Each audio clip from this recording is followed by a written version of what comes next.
ब्राह्मण भगवान का भजन करते हुए और धीरे धीरे द्वारिका के द्वार पर पहुंच गए। वहां द्वारपालों का मिलन हुआ।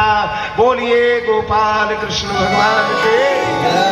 देखो देखो ये गरीब गरीबी का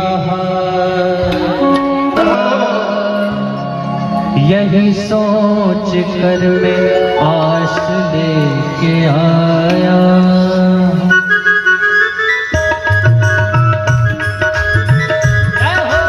अरे द्वारपालो कन्हैया से कह दो, अरे द्वारपालो कन्हैया से कह दो,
अगर समय मिलता तो जरूर भिजवाता, पर क्या करूं, ना तिलक हुआ, ना परीक्षा हुआ, ना बागदान हुआ।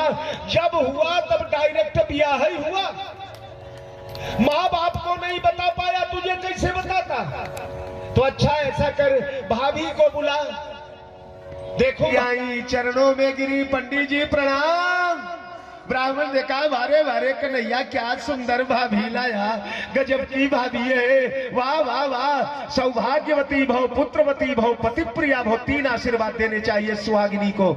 सौभाग्यवती भव, पुत्रवती भव, पति प्रिया।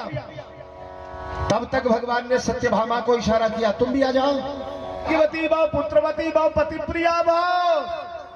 सुदामा ने घूर के देखा कन्हैया को, ये कौन? कन्हैया ने कहा, ये भी वही है। तब तक इशारा किया, वो भी आ गई। अरे ये कौन? ये भी वही है। तब तक इशारा किया, वो भी आ गई। ब्राह्मण चकराया और ब्राह्मण ने कहा, कितने का? सतना तक लाइन लगी है। अच्छा 16,108 खड़ी करके देखो, सतना तक लाइन लगी है।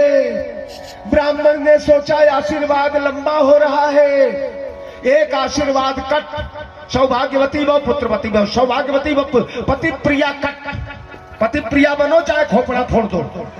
हाँ, सौभाग्यवती भव, सौभाग्यवती भव, पुत्र, सौभाग्यवती भव, पुत्रवती भव। कन्हैया ने कहा, रामपुर बघलान तक पहुंची है। ब्राह्मण ने कहा, यह भी ज्यादा हो रहा। अंत में किलोमीटर लाइन आगे बढ़ी है। ब्राह्मण ने सोचा, मर जाऊंगा। अंत में बढ़ के भी बताओ 1000 2000। अंत में ब्राह्मण ने कहा, कन्हैया एक काम कर। क्या? बोले, ये सब तेरी अर्धांगिनी और तू इनका अर्धांग।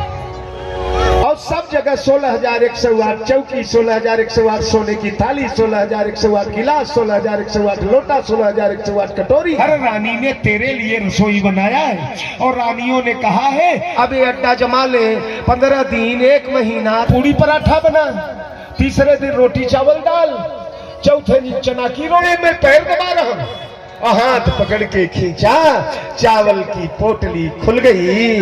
भगवान ने कहा भैया चोरी की बानी अबौनत जी, तुम तैसे ही भाभी के तंदुल कीन्हे और खोला है, एक और मुंह में डाला, एक लोक का दान कर दिया, दूसरा उठाया। रुक्मिणी ने दौड़कर कलाई पकड़ लिया, बोली इस ब्राह्मण को एक लोक तो लुटा दिया, अब सब दे दोगे तो हम 16,108 क्या पत्थर तोड़ेंगी, हम क्या करें। और विदा किया। विदा करते समय बोले सुदामा भैया ये जो नए नए कपड़े मैंने पहनाया है उतार दो, रास्ते में चोर डाकू लगते हैं, इनका फटा वाला धोती लाओ। द्वारपालों ने लाके दिया, पहन लिया सुदामा ने। ओहो एक बार भी मन में इच्छा नहीं उठी कि कृष्ण ने कुछ नहीं दिया।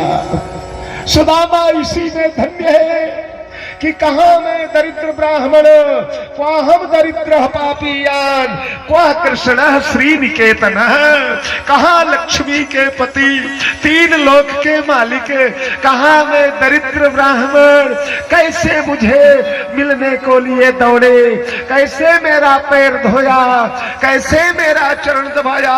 अहो ब्राह्मण्य देवस्य दृष्ट्वा ब्राह्मण्यतम यथा, मैंने ब्राह्मणीयता भगवान की देखा, कैसे ब्राह्मण के भक्त है, मैं धन्य हो गया। एक बार भी धन की याद नहीं आई। भगवान ने विदा किया और सुदामा जी चल पड़े। बोलिए गोपाल कृष्ण भगवान के। चलते हुए महाराज आइए सुदामा बाबा इधर भी आइए, थोड़ा दर्शन दे दीजिए। आप बैठ जाओ, बैठ जाओ। चल पड़े हैं सुदामा जी और महाराज चलते चलते रस्ते घाट में एक दमड़ी छलिया ने प्रकट में नहीं दिया, पर विश्वकर्मा को आदेश दिया पोरबंदर में द्वारिका से दूना महल बना दिया जाए, और द्वारिका से बड़ा सोने का महल तैयार हो गया सुदामा का। सुदामा जी अपने नगर में गए, देखा है और देखा सोने का महल। सुदामा डर गए। सुदामा ने सोचा भगवान मेरी झोपड़िया कहाँ चली गई, लगता है किसी राजा ने आक्रमण करके मेरी झोपड़िया भी छीन लिया। सुदामा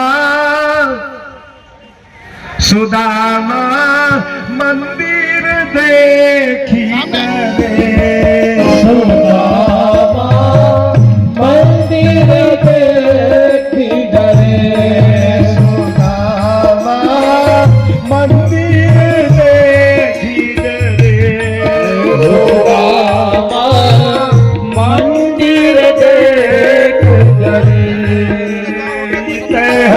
मोरी टूटी झोपड़िया, हती मोरी टूटी झोपड़िया, हती मोरी टूटी झोपड़िया, हती मोरी टूटी झोपड़िया, कांचन महल खड़े, सुदामा मंदिर देख रे, सुदामा मंदिर देख रे। और इसके बाद भगवान की एक छोटी बहन है, ध्यान देना, जब वसुदेव देवकी जेल खाने से मुक्त हो गए न, तब इनका जन्म हुआ है, जिनका नाम